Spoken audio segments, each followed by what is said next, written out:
मित्रांनो, प्रत्येक स्पर्धा परीक्षेच्या दृष्टिकोनातून सरळ व्याज किंवा चक्रवाढ व्याज हा टॉपिक अत्यंत महत्त्वाचा असतो। सरळ व्याज आणि चक्रवाढ व्याजाला इंग्लिशमध्ये सिंपल इंटरेस्ट किंवा कंपाऊंड इंटरेस्ट असं म्हणतात। सरळ व्याज आणि चक्रवाढ व्याज या टॉपिकवर आपण 23 प्रकारचे 23 प्रश्न बघत आहोत, परंतु प्रत्येक व्हिडिओमध्ये मात्र आपण एका प्रकारचा एकच प्रश्न बघत आहोत। त्यामुळे व्हिडिओ खूप कमी वेळेचा असणार आहे। व्हिडिओला स्किप न करता शेवटपर्यंत नक्की बघा। व्हिडिओ आवडला तर व्हिडिओला लाईक करा, चॅनलला सबस्क्राइब करायला मात्र विसरू नका। चला तर बघूया की प्रश्न काय आहे। प्रश्न आहे की एका मुद्दलाची 2 वर्षात 600 रुपये इतकी रास होते, त्याच मुद्दलाची 6 वर्षात 800 रुपये इतकी रास होते, तर मुद्दल किती व व्याजाचा दर किती? बघा, या प्रश्नामध्ये आपल्याला मुद्दल आणि व्याजाचा दर काढायला सांगितलेला आहे। या प्रश्नाच्या उत्तरासाठी आपल्याला 4 ऑप्शन दिलेले आहेत। त्यापैकी पहिला ऑप्शन आहे 400 चे 10%, दुसरा ऑप्शन आहे 300 रुपये 30% दरानं, तिसरा ऑप्शन आहे 300 रुपये 40% दरानं आणि चौथा ऑप्शन आहे 500 रुपये 10% दरानं। बघा, या प्रश्नाचं उत्तर शोधण्यासाठी आपल्याला कोणताही फॉर्म्युला वापरायचा नाही किंवा कोणतंही सूत्र वापरायचं नाही। हा प्रश्न आपल्याला अगदी लॉजिकली सॉल्व्ह करायचा आहे। आता लॉजिकली हा प्रश्न कसा सॉल्व्ह करायचा ते बघूया। आता या प्रश्नाचं उत्तर शोधण्यासाठी आपल्याला ऑप्शन वाईज क्रॉस चेक करायचं आहे की कोणतं ऑप्शन या प्रश्नाचं उत्तर म्हणून योग्य असेल। म्हणून आपण सगळ्यात पहिल्यांदा पहिला ऑप्शन घेतला, ऑप्शन क्रमांक 1, 400 रुपये 10% दरानं। आता बघा, 400 चे 10% दरानं 2 वर्षासाठी 80 रुपये व्याज होतं। 400 चं 10% दरानं 2 वर्षासाठी 80 रुपये इतकं व्याज होतं आणि मुद्दल 400 रुपये।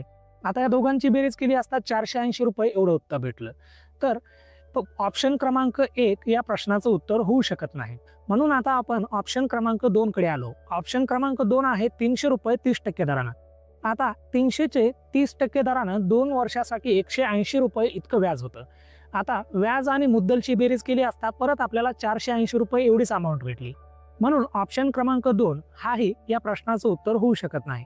आता आपण ऑप्शन क्रमांक 3 कडे जायचं आहे। ऑप्शन क्रमांक 3 आहे 300 रुपये 40% दरानं। आता 300 रुपयाचे 40% दरानं 2 वर्षासाठी 240 रुपये इतकं व्याज होतं आणि मुद्दल 300 रुपये आहे।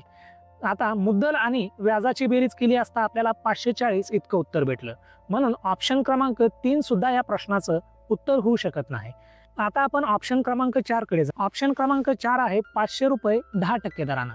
आता 500 रुपयाचं 10% दरानं 2 वर्षासाठी 100 रुपये इतकं व्याज होतं, कारण की 500 रुपयाचं 10% दरानं एका वर्षासाठी 50 रुपये व्याज होतं, मग 2 वर्षासाठी 100 रुपये व्याज होईल आणि मुद्दल 500 रुपये आहे। आता मुद्दल आणि व्याज याची आपण बेरीज केली असता 600 रुपये होतं। बघा, आपल्याला प्रश्नामध्ये दिलेलं होतं की एका मुद्दलाची 2 वर्षात 600 रुपये इतकी रास होते। आता 600 रुपयापर्यंत पोहोचलेलो आहोत।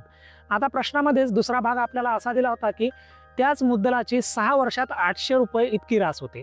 आता आपल्याला 6 वर्षात 800 रुपये रास होईल का हे सुद्धा चेक करायचं आहे। म्हणून आपण सेकंड केस कडे गेलो। 500 चं 10% दरानं 6 वर्षासाठी 300 रुपये इतकं व्याज होतं। बघा, 500 चं 10% दरानं 6 वर्षासाठी 300 रुपये इतकं व्याज होतं।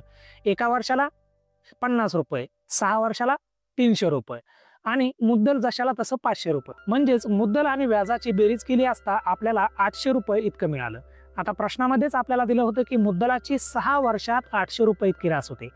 म्हणून या प्रश्नाच्या उत्तरासाठी आपल्याला ऑप्शन क्रमांक 4 हे उत्तर अगदी योग्य असेल। ऑप्शन क्रमांक 4 आहे 500 रुपयाचे 10% दरानं। मित्रांनो, व्हिडिओ आवडला तर व्हिडिओला लाईक करा, चॅनलला सबस्क्राइब करायला मात्र विसरू नका। Thanks for watching.